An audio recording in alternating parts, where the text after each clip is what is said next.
Yes, lads, welcome back to episode 6 of the Fulham career mode today. It's a penultimate episode of the series that we have got. We're only doing one season, we've decided now, unfortunately.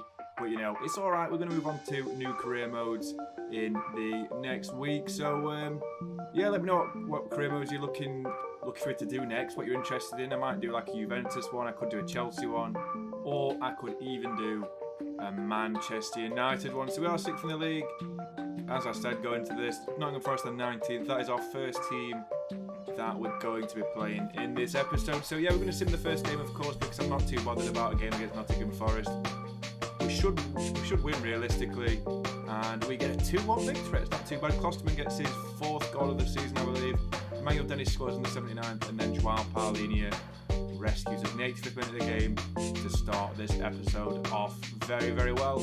So we'll indeed move on into a FA Cup quarter-final game, I believe, as we beat Fulham. We are Fulham. To beat Aston Villa 4-3 on penalties after a 3-3 draw with Alex Scott scoring the winning penalty. I mean, at one point they were in the lead after Pereira missed a penalty, but obviously Digne and Augustinson also missed their penalties. So that's a very good start to episode. 2 wins back to back, one in the league, one in the cup, and that moves us nicely on into the first game of this episode. We see the top scorer in the Premier League, 24 goals this season, Alexander Mitrovic. He's on absolute flames at the moment. Brilliant season for him, and obviously it's a very difficult game back at the Cottage to open off this first playable game of the episode, where we're facing the Gunners Arsenal in a London derby. So we'll see our team before we kick off. Rodak starts to go with the back 4 of Mbabu, Adarabioyo, Klosterman and Robinson as always. Midfield 2 of Alex Scott and Joao Paulinho, with Roberto Alvarado making his league debut, Andreas Pereira, Daniel James and the captain Alexander Mitrovic. Let's see what we can do against the Gunners in a very difficult game, which has a lot to say on the top 6 in this Premier League season. So as you can see, we do get the kickoff. Mitrovic is just waiting, biding his time to kick off. There's going to be a highlight straight from kickoff, and it will come towards us already. Mitrovic with a very weird McGeady spin from kickoff. Robinson's got the ball now. Daniel James on the touchline gets past Saka and Tomiyasu very, very easily. It's a sluggish start from Arsenal. It's quite a good run from Daniel James, who pulls it back towards Mitrovic. Can he make it 1-0? He does indeed. And the goalkeeper, Aaron Ramsdale, has no chance with that. Alexander Mitrovic with the Son celebration to troll Tottenham already. Brilliant goal, brilliant start to the game, and that is 1-0 to us already. So we do get the next out of the game, which comes towards Arsenal. Smith Rowe this time heads the ball, and Rodak with a brilliant bit of keeping gathers it off of Smith Rowe's foot. Pereira now with the ball. Mitrovic makes a brilliant run past Ndicka and Zinchenko. Can he make it 2-0 against the keeper? And it's a brilliant goal by Alexander Mitrovic, who, I mean, he's literally started this game on absolute flames. 2 goals, 26 for the season now from Mitrovic. And that is a brilliant ball by Pereira. He'll pick back up in the 29th minute. Odegaard with a free kick coming off the crossbar. Good effort by the Arsenal captain. But yeah, very, very difficult first half for Arsenal. But in the 33rd minute, they do respond with Smith Rowe coming down the line. Gets past Mbabu. Can he beat the goalkeeper, Rodak? Yes, he can. That's a good finish, that is, from Emil Smith Rowe. Brilliant player in real life. Doesn't get as much game time as he'd like this season, but still Arsenal are back in this game. And in the 42nd minute, Partey through to Jesus. Astonishing! And Rodak makes an absolute blunder there. That is woeful goalkeeping from Marek Rodak. He should be doing much better with that. He tips it into his own net. And Arsenal are all square in this London derby. I'm really disappointed in Rodak. Look at that. Woeful goalkeeping from our Slovakian number 1. But you know, it is what it is. We still have a game to play. And straight from kickoff, we do indeed get a chance ourselves. This time we're pinging the ball around nicely. We go down the left quite often. Robinson to James yet again. Can he get past Tomiyasu? He breezes past him very easily. And Ndicka can't get hold of him. He's got a lot to do here. Gets past Jonathan Tah. Can he slot it past the goalkeeper? Yes, he can. Daniel James with an absolutely brilliant goal. The Welsh international has impressed this season, but that is the best goal of the lot for sure. That's like his 10th goal of the season. Excellent goal by Daniel James, who puts us into the lead going into the first half interval. 3-2 ahead against the Gunners, and we'll restart in the second half with the next half of the game, which goes towards the Gunners Odegaard's got the ball. He's actually tackled by João Paulinho, who does brilliantly there. No one's closing him. Can he score past Ramsdale with a brilliant finish? Yes, he can. 4-2 to Fulham against Arsenal. They don't know what's hit them. And this is becoming a very, very convincing display as we lead the Gunners by 4-2. And we actually win the game 4-3. Odegaard does score in the 57th minute, but it doesn't really matter because nothing else of any significance happens in that game. It's not just a highlight rundown. It's just nothing happened. Nothing happened worth explaining. But still, excellent game of football from where we're looking at. And a very nice win against the Gunners. I think that's the second win of the season we've got against them. And I think the stats sort of back it up that we deserve to win. As we had 3 expected goals to 1.4. We had twice as many shots and just less passes. But who cares about passing in a game of FIFA? So yeah, brilliant result. Jesus takes on the man of the match with 1 goal and 2 assists. It's just a good result all round. I only got the man of the match for us. Oh, it was João Paulinho, who probably deserved it overall, to be fair. He was absolutely fantastic. But for some reason, the game gave it to Gabriel Jesus. But we'll indeed move on into the second game of the episode. And now against Crystal Palace. I mean, as you can see from the background text on the wall, João Paulinho, 3 goals in his last 3 games. He's been tremendous this season. Absolutely fantastic as we push towards a European place. We see the Vicente Guita tribute memorial thing on the side there. The Palace #1. Brilliant goalkeeper in real life as we see the Palace team. As we kick off, he does indeed start and go with the back 4 of Wrench, Anderson, Captain Guehi and Ferguson.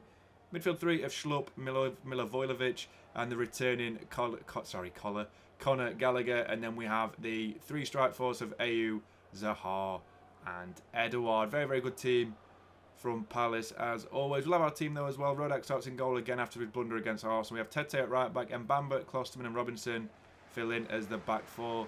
Chalobah and the captain João Paulinho lead the midfield 2 with Harry Wilson, Andreas Pereira and Daniel James in behind the big man up front, Carlos Vinicius. So it's a very strong team and we'll see how we get on with this first highlight of the game. In the 8th minute, it's a good challenge, but Guita's got the ball now. Gives it back towards Milivojevic, who gives it away. It's a good chance for João Paulinho, who shoots from distance. Very, very unfortunate. Just on the sideline, Vieira watching what a good midfielder looks like. That was not very nice. So we'll indeed pick back up in the 27th minute. Pereira again causing trouble. Passes the ball down the line toward Daniel James, who beats Wrench for pace. Anderson can't get across. Can we make it 2-0? Yes, we can. Guita comes out and he's got no chance with this. I mean, we're 1-0 up against Palace already. We beat them like 5-0. I think it was actually 6-0 in the last game we played against them. Could we beat the Eagles by this again? Let's hope so, as James makes it 1-0. So restart again in the 37th minute, and Mbamba gets the ball from a free kick. Shoots a dipping volley from 35 yards out. And Noah Mbamba, the young star from Club Brugge, makes it 2-0 to the Cottagers, and Crystal Palace do not know what's hit them. It's an excellent goal by him. And it's deserved. It really, really is. It's an excellent little bit of football. Noah Mbamba, he had a 0.1% chance of scoring that, but he did. And that's all that matters. His 40-something long shots come into play, and it's a brilliant goal to put us 2-0 ahead against Palace. So we'll need to get the next out of the game, as this time Tete's coming down the line. Look for the pass back towards Andres Pereira. Outside of the foot shot from distance, and Vicente Guita has absolutely no chance with any of these goals. I feel bad for him because I rate him highly, but he's had absolutely no chance with any of these goals. It's a brilliant finish again by Andres Pereira for his 15th league goal of the season, I believe. I mean, that could be the best of the bunch. It really could. 0.0 chances of scoring there, but he did, and we go 3-0 up against this Palace side, who are really, really struggling now, and that is what we get as the half-time interval to save Palace from any further despair. But brilliant first half by us, and we'll see what we get up to in the second half with the first highlight coming towards Palace. And this time, it's a fantastic save from Rodak, and eventually we clear the ball away as he keeps the score 3-0. In the 67th minute, Manor Solomon freshly on whips in towards Andres Pereira. Hits on the half volley, sorry, on the full volley, and it's a brilliant goal by Andres Pereira. I said before the one he scored was better than that. I don't think any goal has been better than that particular goal. That is absolutely fantastic. That technique there, crossed it in, hits it first time. 0.3 expected goal chance, and we are indeed 4-0 ahead until Manuel Solomon finds Vinicius, who just slots it past to make it 5. We're 5-0 up now against Crystal Palace, and this is becoming an absolute killing. Palace do not know what's hit them, and it gets even worse from in the 83rd minute. Willian this time trying to cut inside his man. Brilliant bit of skill. He finesses it. It just goes over Vicente Guita. And look at him. He's on his knees. He's inconsolable. He doesn't know what to do with himself. That's an excellent finish by Willian to make it 6-0 to Fulham. And that's his first goal of the season in the Premier League. But for sure, that's one of the goals of the season. I don't have any goals of the season. I've had this episode. I've had so many good goals. And that was absolutely tremendous from our man from Brazil, Willian, one of the men from Brazil, as we get a very resounding 6-0 victory at Selhurst Park. I mean, we're pushing for the top 4 at the moment. This is insane. If I did a season 2, we'd be in the Champions League, obviously, wouldn't we, if we get the top 4. 2 shots to 13, 0 expected goals to 2.4. That shows how clinical we were, though, when we were shooting from distance. We scored 4 worldies in that game, which is very rarely done. In never mind an Ultimate Team game, a FIFA game, as for some reason Vinicius beats Pereira to the man of the match. He got 1 goal and he played most of the game, but he got 1 goal and he got man of the match. That's so weird, as Pereira thoroughly deserved that man of the match award, and Klosterman had a brilliant game covering in the defence. He didn't score, but he had an excellent match rating to say he hadn't scored or got an assist. So yeah, brilliant result, 6-0 against Palace, and more games to come. As well as we get a 0-0 draw to start off with against the Saints in the Premier League. Disappointing result to start off our first of 2 simulated games. And we finish off our simulated games with another disappointing 1-1 draw against Leeds United away from home. I think that's Tyler Adams open to scoring, playing as a striker apparently. And then Daniel James, on loan from Leeds, for some reason, scores the equaliser. But indeed, going to the final game of this episode, you can see the American Express sponsorship on the side. We are against Brighton and Hove Albion for this game, away from home at the Amex Stadium. Very difficult ground to go to in real life. Brighton are fantastic at the Amex. They're good away from home, to be fair, as well, especially under Graham Potter when he was the coach. But yeah, very difficult opposition indeed against Brighton. We'll see our team before we kick off, though. Rodak starts in goal at the back 4, and then Babu, Diop, Klosterman and Robinson. Midfield 2 of Chalobah and Paulinho. And then Roberto Alvarado, Andres Pereira and Daniel James in behind the big man, Alexander Mitrovic. So, second league start for Alvarado. Let's see what he can do in this game to impress, as he was poor in his first outing for us. So we do get the first highlight coming towards Brighton in the 6th minute. Moda's got the ball inside. Great pass towards Underev, and Mukhtar makes it 1-0. The former Nashville star, Hani Mukhtar, the best player in the MLS. I believe it's Hani Mukhtar anyway.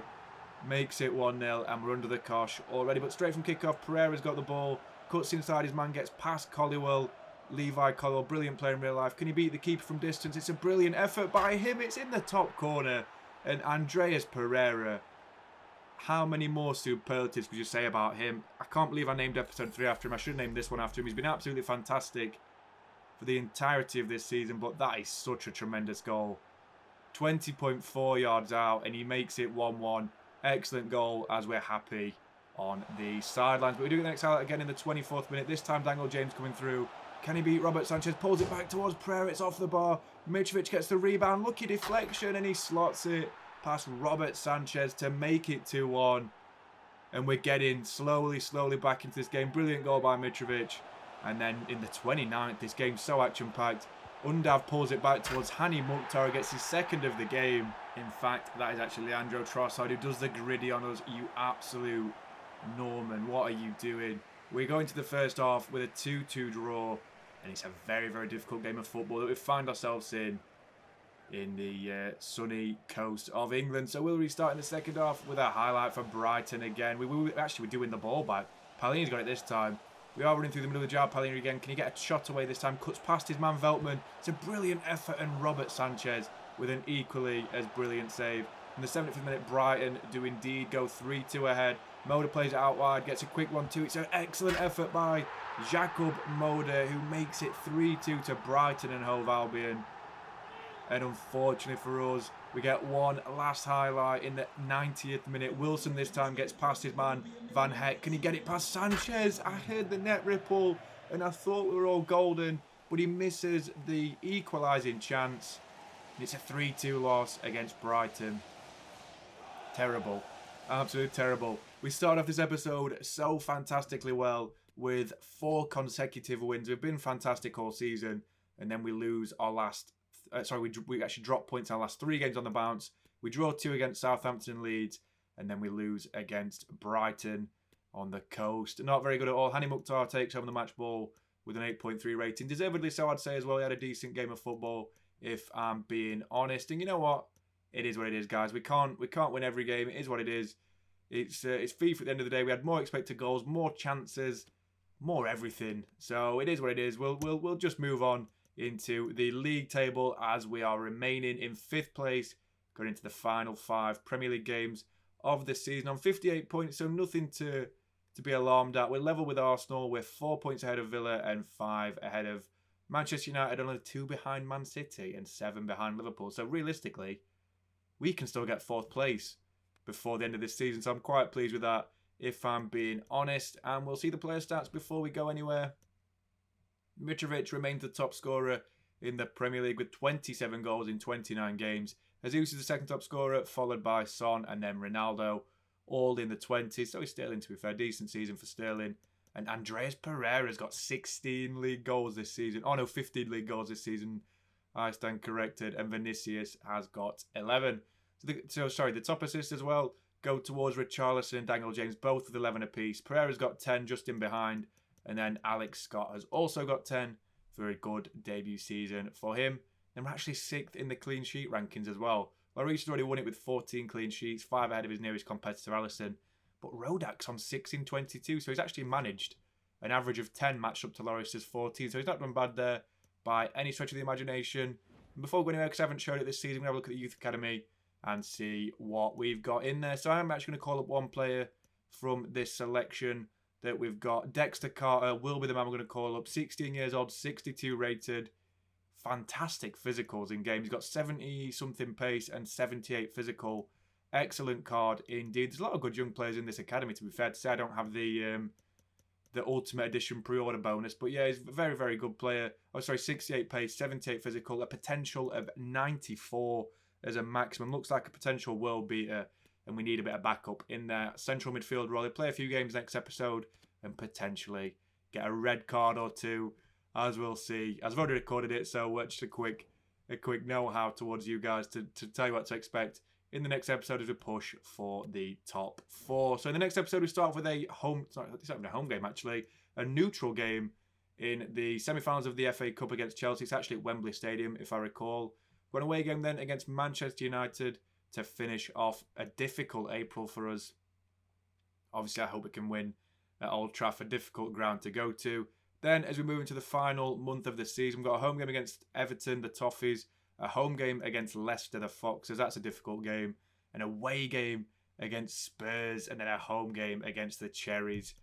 Difficult final 4 games, final 5 games to see what we can do in the league. So that's all we've got for today, guys. I really appreciate watching as always. Please like and subscribe. I'll catch you next video on the channel in the next couple of days. Stay safe, and I will see you soon, guys. Cheers.